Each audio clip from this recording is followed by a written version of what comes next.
Merhaba, ben Elif. Öncelikle 2021'e, sonrasında da yılın ilk videosuna hoş geldiniz. Bugün size Jamie Close'dan bahsedeceğim. Yılın ilk gününde bu videodan bahsetmek istememin sebebi bunun sürekli bahsettiğim videolardan biraz daha farklı olması. Bugün kurtulan birinden bahsedeceğiz. Eğer merak ediyorsanız şimdi Jamie Close'un hayatına geçelim. Jamie Lynn Close 13 Temmuz 2005'te Barron, Wisconsin'de doğdu. Annesi Dennis ve babası James'in tek çocuğuydu.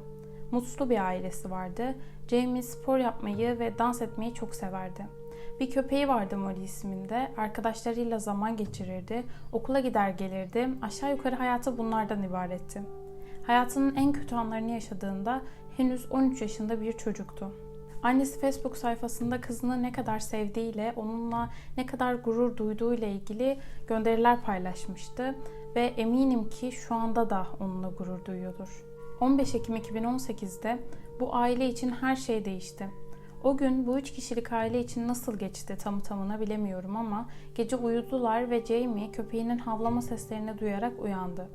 Köpek dışarıdaydı ve neden bu kadar havladığını merak etti. Bu sırada bir arabanın kendi evlerinin park yerine yerleştiğini gördü.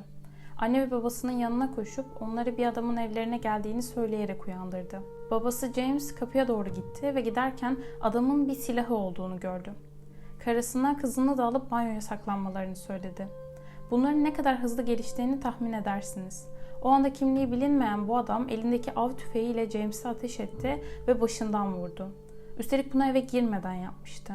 Giriş kapısı camlıydı ve bu cam kırılmıştı.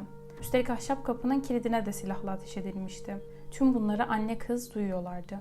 Bu sırada Dennis yani Jamie'nin annesi 911'i aradı. Bir şey söylememişti, söyleyememişlerdi. Adam banyoya geldi ve kapıyı tekmelemeye, omuz atmaya başladı. Aslında Dennis kendilerini korumak için bir barikat kurmaya çalışmıştı. Ahşap büyük bir çekmeceyi kapının önüne çekmişti. Adamın kapıyı açmaya çalıştığı anı anne kız birbirlerine sarılıp küvette beklerken duymuşlardı. Görmemişlerdi çünkü duş perdesini de önlerine çekmişlerdi. Bu üzücü bir ayrıntı bence çünkü karşınızda tanımadığınız ve size zarar verecek biri var. Silahıyla evinize girip eşinizi öldürüyor. Bunları duyuyorsunuz. Ne yapabilirsiniz ki? Aklıma çocukların yorganı başlarına çekerek görülmeyeceklerini düşündükleri geldi. Belki anne kız o an bir mucize beklediler. Ama adam kapıyı zorladı, açılmadı. Tekme attı, kapının bir parçası kopup çekmeceye düştü. Tekrar vurdu, kapının ortası kırıldı. 15-20 kez tekrar denedi ve içeri girmişti. Deniz'e telefonu kapatmasını işaret etti. Deniz kızını kollarının arasına almıştı. Duş perdesini tamamıyla açtı. Deniz'e kızının ağzını bantlamasını söyledi ve Deniz bunu hemen yaptı. Adam kadını o anda başından vurdu. Hangi ara küçük kızın ellerini ve ayaklarını bağladı bilmiyorum ama 13 yaşındaki Jamie'yi sürükleyerek çıkardı ve aracının bagajına götürdü.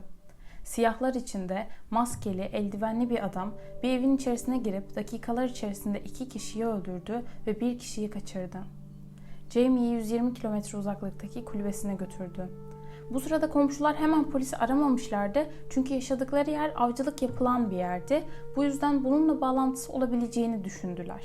Ama vakit gece yarısını geçmişken, üstelik sesler de uzaktan gelmiyorken neden aramadılar bilmiyorum ama durum bu. Neyse ki Deniz 911'i aramıştı ve polisler bu aramadan 4 dakika sonra olay yerine ulaştılar. 12.53 itibariyle eve giriş yaptılar. Eve girdiklerinde kapının hemen önünde James'i gördüler. James'in ölü bedeninin yanında mermi kovanı buldular. Devam edip banyoya giderlerken koridorda da başka bir mermi kovanı vardı. Banyoda size az önce tarif ettiğim sahneyle karşılaştılar. Kırık kapı, çekmecenin içinde tahta parçası, duş perdesi banyo zemininde ve küvette başından vurularak öldürülmüş bir kadın, Dennis Close. Polisler evi incelerken banyoda kapı menteşesinin bulunduğu yerin hemen yanında telefon buldular. 911 aramasının yapıldığı telefondu. Muhtemelen siyah giyimli adam Deniz'in elinden alıp fırlatmıştı ya da belki başka bir şey. O anlarda ne olduğunu bilmek mümkün değil. Polis çiftin bir kızı olduğunu öğrendi ama kız evin içinde değildi. Şimdi 2 seçenek var. Jamie anne ve babasını öldürüp ya da öldürülmelerine yardım edip kaçmış mıydı yoksa kaçırılmış mıydı? Az önce anlattıklarımdan sonra kaçırıldığını biliyoruz. Ama polisin göz önünde tutması gereken seçeneklerden birisi de buydu. Neyse ki bu seçenek hızla reddedildi ve Jamie'nin kaçırıldığı tespit edildi. Olayın yaşandığı gece saatlerinde olmasa da öğleden sonra Jamie Close için bir Amber alarmı verildi. Çok daha sonra ortaya çıkacaktı ki polis olay yerine gelirken, yani Close ailesinin evine gelirken yolda yanlarından geçen kırmızı aracın içindeydi Jamie. Ama durun, oraya geçmeden kaçıran adam ve Jamie'ye tekrar geri dönelim. Adam eve gittikleri gibi Jamie'ye üstündekileri çıkarmasını söyledi ve küçük kıza kendi kız kardeşinin eski pijamalarından birini verdi giymesi için. Jamie'nin kıyafetlerini de herhangi bir kanıtı kalmaması amacıyla şömineye atıp yaktı. Jamie için esaret artık başlamıştı. Olayın yaşanmasından bir hafta sonra 23 Ekim'de 2000 kişiden fazla gönüllü dışarı çıkıp Jamie'yi etrafta aramaya başladı. Her yere bakıldı. Medya sürekli bununla ilgileniyordu. Hatta bulunmasına yardımcı olabilecek bir bilgiyi verene $25.000 verileceği açıklandı. Çok geçmeden de bu ödül 2'ye katlandı.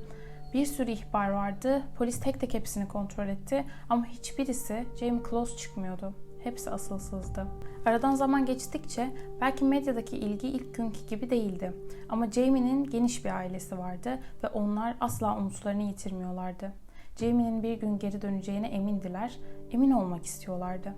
Polis de aramaya devam ediyordu tabii ama kabul edelim ilk bir haftayla 3 ay sonrasında aynı performansla, aynı azimle çalışmaya devam edebilmek her gün yeni olaylar yaşanırken polis açısından biraz zor.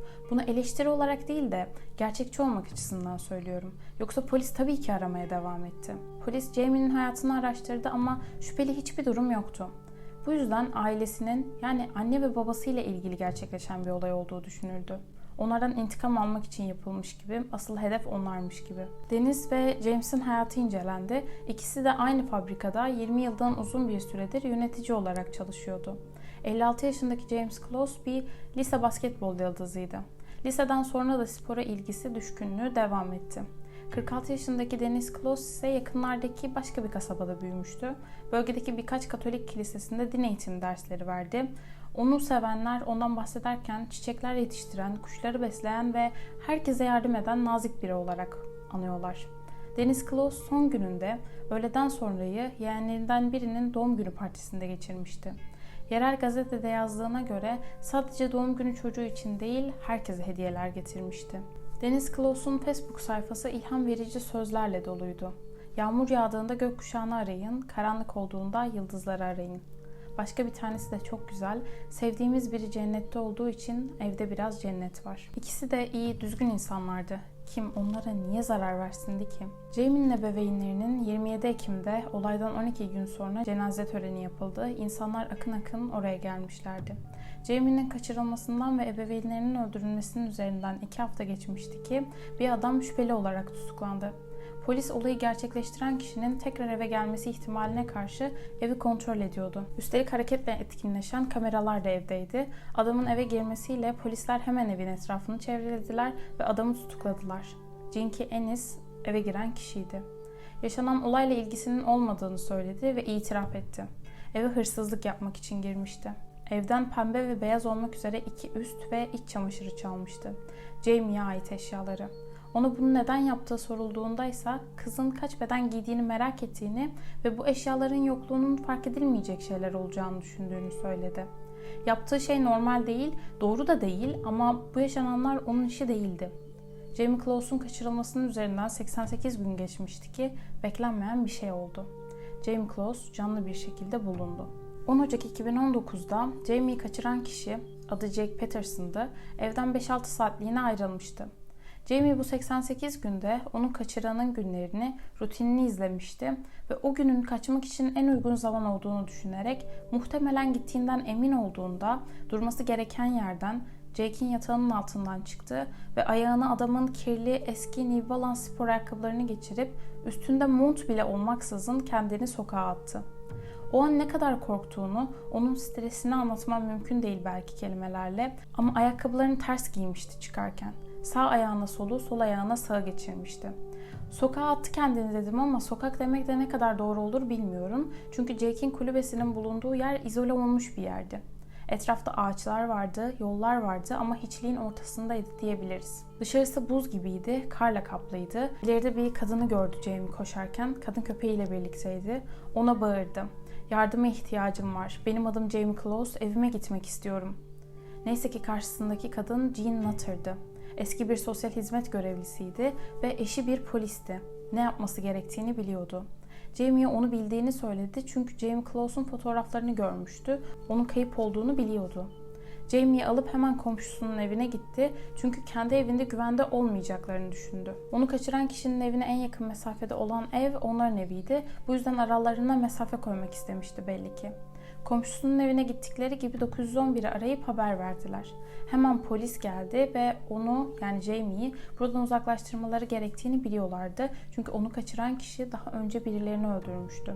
Bu sırada aradıkları kişi belliydi ve her yerde 21 yaşındaki Jack Patterson aranıyordu.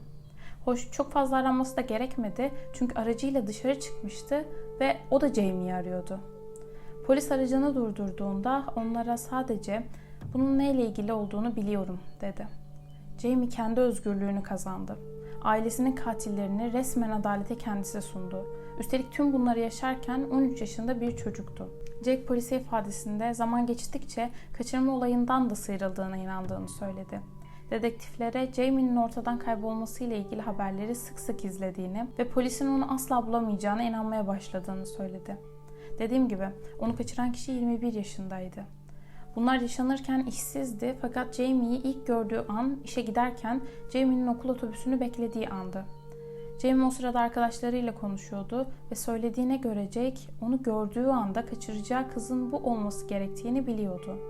İkisini birleştirecek hiçbir sosyal medya hareketi, konuştukları bir yer, tanıdık vasıtasıyla uzaktan tanışma, aynı yerde bulunma dahi yoktu. Ne Jamie'yi ne de ailesini tanımıyordu. Jamie'yi rastgele bir zamanda sokakta görmüştü ve onu kaçırmaya karar vermişti. Üstelik olayın yaşandığı 15 Ekim gününe gelmeden 2 kez daha Jamie'yi kaçırmaya çalışmıştı ama bunlar sadece düşüncede kalmıştı, eyleme geçememişti. Birinde evde birkaç araç gördüğü için korkmuştu, ikincisinde de ışıklar hala açıktı ve evde yürüyenler vardı, bu yüzden vazgeçti. Ama 15 Ekim'de Close ailesinin evine gitti ve 3. seferde eyleme geçmişti. Bu eve girişi bir ailenin hayatını baştan sona değiştirdi. Jack'in bu problemli düşünceleri, yani bir kızı kaçırma düşüncesi 2016'dan beri aklındaydı. Böyle söylemişti. Sadece kim olduğunu ve nasıl olacağını bilmiyordu. Bir yıl geçtikten sonra artık genel olarak düşünmekten ayrıntılı şekilde planlamaya geçmişti. Çalıştığı fabrikaya giderken onu durakta beklerken görüp kaçırmaya karar vermişti. Polise sonrasını ve sonunu düşünmediğini söyledi. Yani Jamie'yi kaçırdıktan sonra ne olacağıyla ilgili, gelecekleriyle ilgili planlar yapmamıştı. Hatta işlediği cinayetlerle Dennis ve James'in öldürülmesiyle ilgili polise şöyle dedi: "Düşünmek istemediğim şeyleri düşünmemek konusunda gerçekten iyiyim. Yani dürüst olmak gerekirse şu ana kadar cinayetler hakkında neredeyse hiç düşünmemiştim." Yalnızca Jamie'yi kaçırdığı gece eve döndüğünde suçlu hissettiğini söyledi. Gidip kanepede uyumuştu. Jack o evde yalnız yaşıyordu. Sessiz bir adamdı. Arkadaşları vardı ama sık sık arkadaşlarıyla görüşen biri de değildi. Anne ve babası ayrıydı. Jamie'yi kaçırdıktan sonra evine gelen giden birileri olmuştu elbette. Jamie'nin ses çıkarma ihtimaline karşı müzik açardı ve sesinin duyulmayacağını bilirdi. Ayrıca bu birilerinin geldiği zamanlarda Jamie'yi yatağının altına koyup etrafına eşyalar yerleştirirdi. Önüne de ağırlıklar koyardı. Bir seferinde nasıl olduysa o ağırlıklardan birisi biraz yer değiştirmişti. Aslında kazara olan bir şeydi ama Jake, Jamie'nin sırtına uzun bir nesneyle vurmuştu. Ona eğer bu eşyalar yerinden oynarsa başına kötü şeylerin geleceğini söylüyordu. Bir katille karşı karşıyayken bu korkacağınız bir cümle. Her ne kadar açık uçlu olsa da. Eve birilerinin geldiği bu zamanlarda Jamie o yatağın altında saatlerce aç, susuz, tuvalete dahi gidemeden duruyordu. Hatta yılbaşı için Jake'in babası ve kız kardeşi Jake'in evine gelmişti ve Jamie o yerde, o yatağın altında 12 saat boyunca kapalı, hiçbir şeye, ihtiyaçlarına erişimi olmadan durmak zorunda kalmıştı. Az sonra söyleyeceğim şey içinizi az da olsa, çok az da olsa rahatlatır mı bilmiyorum ama Jake ona cinsel istismarda bulunmamıştı. Biliyorum, olay baştan sona çok kötü ama böyle zarar vermemiş olması bilgisini paylaşmak istedim. Çünkü bu 88 günde ne olmuştu ya da yani niye kaçırdı diye düşünürken bulmuştum kendimi ve pedofili olması ihtimali aklımda yer etmişti. En azından bu anlamda zarar görmemiş olması bir nebze de olsa iyilik gibi görülebilir. Hoş bununla ilgili açıklamaları da korkunç. Çünkü Jake Peterson açık açık aslında cinsel düşünceleri olduğunu ama ebeveynlerini öldürdüğü için kendisini suçlu hissettiğini, bu yüzden bir şey yapmadığını söyledi. Evdeki duruma da değineyim. Jamie, Jake Peterson evde olduğu sürece etrafta yani odalarda dolaşabiliyordu. Birçok kurtulan kişi kafeslerde tutulmuştu, ellerini bağlamışlardı ama esaretin içinde küçük de olsa bir özgürlük sunulmuştu Jamie'ye. Jake onu kaçamayacak kadar korkuttuğuna emin olduğunu da söylemişti. Bunu da ekleyeyim. Kaçmayı denemeyeceğini biliyordum. Hatta pencerelere, kapıya ekstra kilit bile koymadım diye söyledi. Jake onunla zaman geçirmeyi sevdiğini, birlikte masa oyunları oynadıklarını, çok fazla yemek pişirdiklerini ifade etti. Hatta birlikte evin bahçesine de çıkıyorlardı.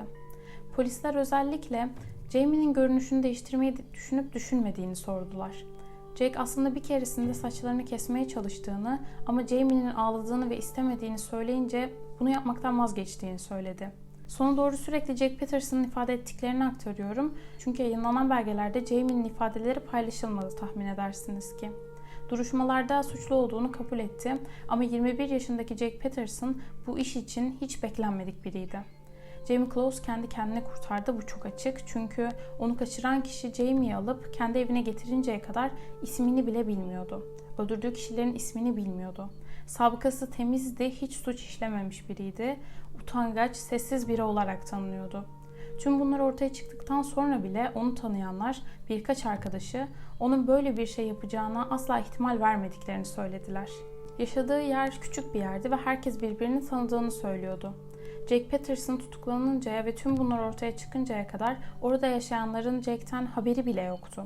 Ve yakalandıktan sonra Jamie'nin anne ve babası Dennis ve James ile Jake'in aynı fabrikada çalıştığı ortaya çıktı. Ama Jake yalnızca bir gün oradaydı ve karşılaşmadıkları söyleniyor. Ortada cevapsız bir soru var. Niye? Niye bunları yaptı? İşte bunun cevabını kendisi de veremiyor. Bilmediğini söylüyor. Jake Peterson ömür boyu hapis cezasına çarptırıldı ve mahkeme salonundan ayrılırken "Bay Jamie" dediği duyuldu.